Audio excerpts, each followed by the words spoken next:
Welcome back to the All Seasons channel. Today, Cameron and I are going to be working on this LCI In Wall System slide room. Customer has worked on this and determined that he's got some bad rollers and stuff, and we will show you that after we get things apart. But one of his floor rollers was out of adjustment. I think is probably what caused all of his issues. It wasn't quite touching the floor, and I'll try and get you in here in a minute to show you that. But hey, I just want to welcome all the ladies that are starting to subscribe to my channel. You ladies are getting close to 10% of my subscribers now, so really appreciate that. And to my Australian viewers, good day, mate. Sorry, probably butchered that, but anyway. So anyhow, we're gonna get started on this, and be honest with you, it's the first time I've gone this deep in a LCI in wall system. I did take an online class on it here last month, and so I'm totally qualified. Well, we're gonna muddle our way through anyway. So we're gonna take you along. Oh, it's gonna be really tough to see, but there's that floor roller. Apparently, just the end floor rollers are adjustable. Customer said this one was nowhere near touching the bottom of the room, so I believe that's what's caused our issues here. These LCI in-room or in-wall systems, all the way the room has to be on these rollers. It can't be on the mechanisms here. There's some guide rollers here and stuff, and they're not supposed to have any weight. They're just guide rollers. So yeah, the customer already adjusted that. I think I might run it up just a little bit more, take a little more weight, and then we're gonna start taking the in-wall system out, and so we can get everything to replace the bad parts. So here we go. Yeah, we're going to start by taking these two brackets loose in here, and those have screws in them. We'll get those out, and then we'll come out here and we got to get all these rivets out, and this in-wall system should slide right out. We're going to test that theory here in just a little bit. Start out by getting these. Looks like there's like 8 or 9 screws in each bracket. I'm going to leave a few of them because we do need to run the room out some more before we start actually taking the rivets and stuff out, just so we can get to stuff. Looks like there's already a couple broken screws here too. Whether they're broken or missing, not sure which. It's not uncommon to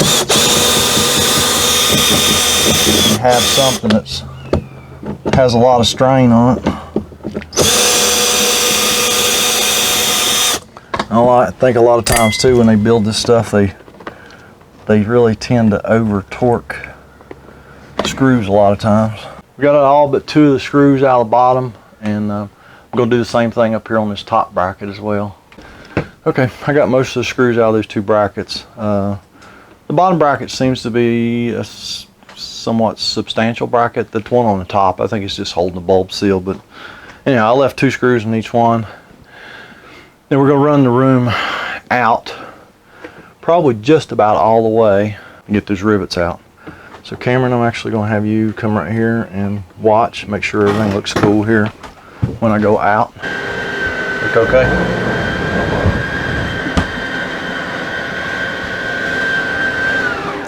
Alright, so I adjusted that floor roller just a little bit more.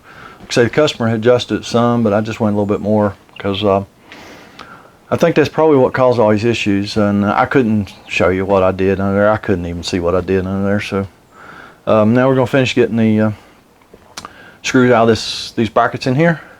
Then we're going to go outside and start drilling rivets out.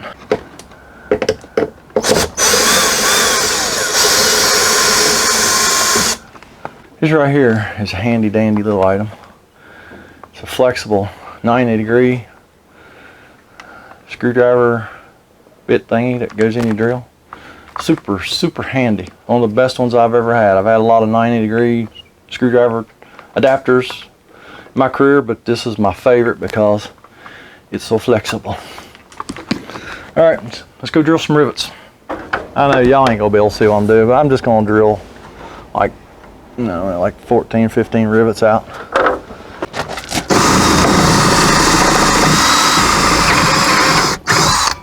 I got all them rivets out, and actually when I started drilling the rivets out, the room acted like it wanted to move, so we actually put a jack under here to support everything, and it stayed right there when we got the last rivet out. All right, now I'm going to go to the controller, which is down here in one of these storage compartments, and we're going to unhook one of the motors because we want the motor on the far end not to move. We want this one to move, so this whole mechanism here will slide out where we can work on it. So I'm going to go unplug a motor. It's just they're marked 1 and 2. No way of knowing which end's which, so we'll just unplug one and see if that's the one we want. All right, just retract it just a little bit and see which end, see if I choose correctly. All right, so actually the motor doesn't want to do that. It's confused, thinks it's going out of time. So gonna have to go down there on the motor harness that we took off the unplugged from the controller. I'm just gonna go in there with my drill battery and we'll just run this out manually. All right, so we got the track running out there. We just used the motor and run that out. Now we're going to go up here and start. Oh, well, there it is right there. Oh, it's completely, them rivets are broke or something. I believe that should have been. I think it just. Yeah, that slides right off. Yeah. Okay, it's just the wire that's got us. Yeah. Okay. I'll just pull this rubber strip.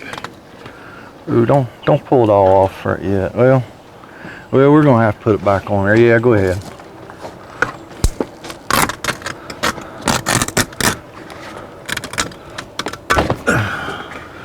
Well, hopefully y'all saw that.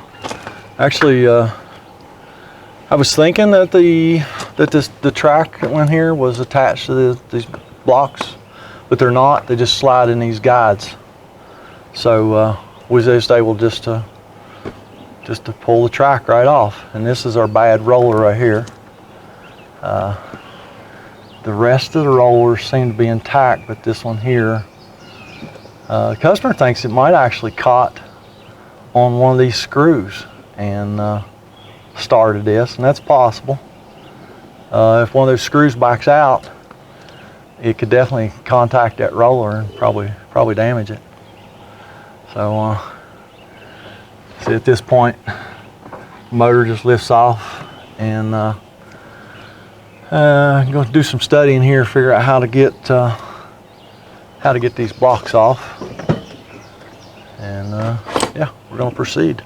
So we got the motor off, we got the drive block off, and now we're just going to take that little clip off right there, and the rod should slide out the bottom because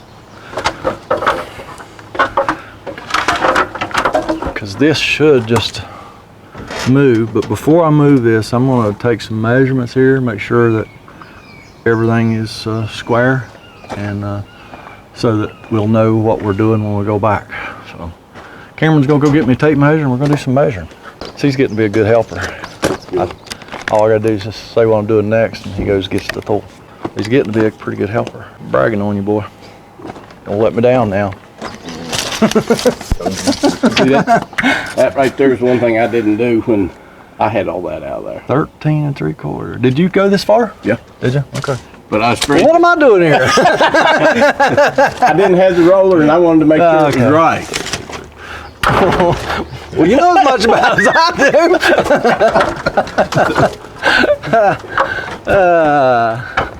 do. Just gonna get this C-clip off here, so this rod will drop out.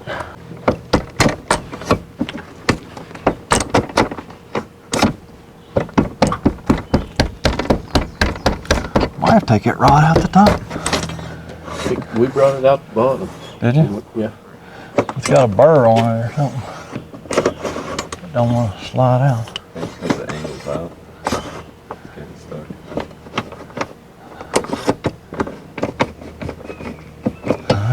It's got a burr on it. It won't go through that gear. There you go. Just got to jerk it.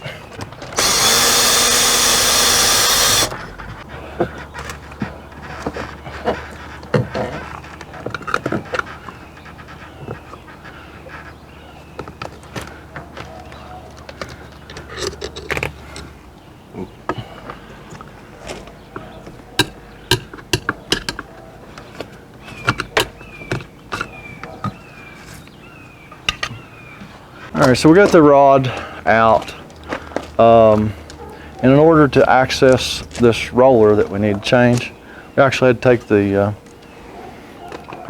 the the slide or the track off the side of the slide, so that we can access that little C-clip on the back side of that roller.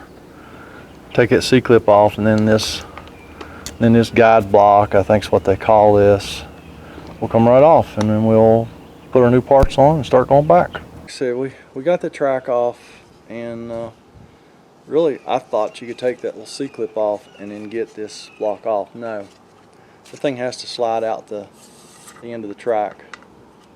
So the customer bought a whole bunch of parts for this, enough to rebuild one end of it, I believe. So we just went in and used the new guide block, or new little plastic guide thingy, and you just slide it together. Just slide it together like this. Okay. So we're just gonna put this track back on the wall of the room, and then I'll turn the camera back on when we get ready to start assembling everything again.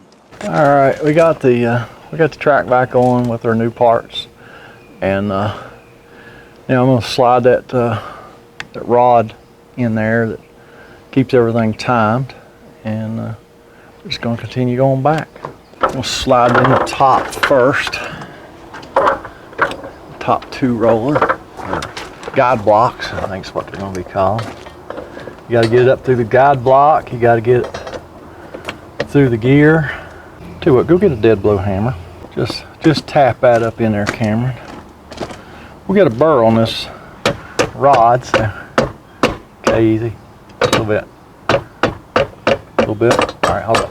So we're just having to tap it up through these gears and stuff. There you go. Now you do it.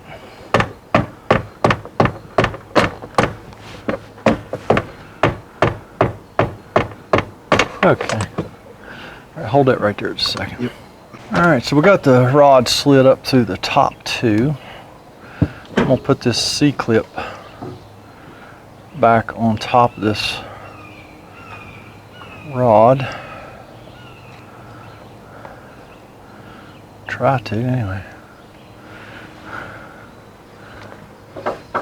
That's just an awkward angle.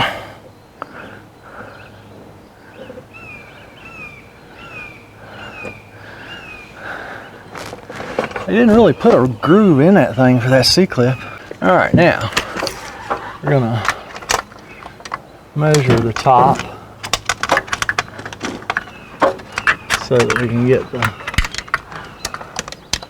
bottom one the same, or 8.5. All right, so we got all three blocks the same distance from the side of the room. Now, got to get the bottom part of this rod slid down in here without moving everything. All right, slid down, then we're going to double check everything. 8.25.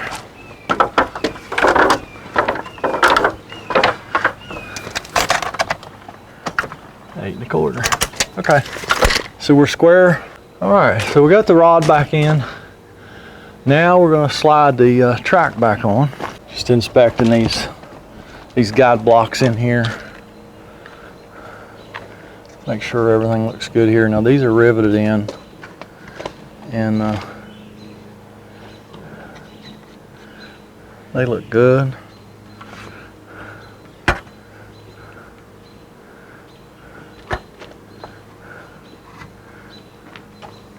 That one looks okay. So these guide blocks is what everything sets in. Like guides them, I guess. I don't know.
Ah, look at you. Where was you at 10 minutes ago? You gotta grab hold of that rod and flex it out. Is that what you did? Yeah. Ah, okay. Push that one on the in camera. Straight in. Awesome. Should go, yep. Me and Cameron been struggling with that for 10 minutes. Customer just walks up, puts it right in there. So, I don't know, he's magic or something. So we got the channel back on and put the motor back up there and run this one in until we can get it back together. All right, so we got that done. Now I'm gonna use my drill battery to run the runner mechanism back in. It's moving now. Right way? Yep.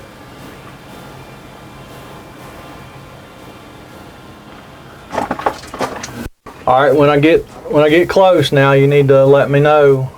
Okay. Just make sure everything goes in smooth, nothing binds up, okay? All right, I know y'all couldn't see anything. That's okay, we're just fighting this thing, but we got everything real close to being back together. We're just gonna pop rivet everything, put the screws back, and then make sure everything's in time, and then I'll come back and see y'all. All right, well there you have it. I know, you know, all videos can't be a step-by-step. Here's how you do everything, because it's just, I mean, we've been on site here for several hours and we're just trying to get this done, and they're bad camera angles, but you know, you'll have that sometimes. And hey, just thanks for watching, and don't forget to subscribe, hit that like button, and leave me and Cameron a comment, and you know, I'll do better step-by-step videos when it's possible. It's not always possible. So me and Cameron, we're gonna go down the road and fix another one, and y'all have a great day.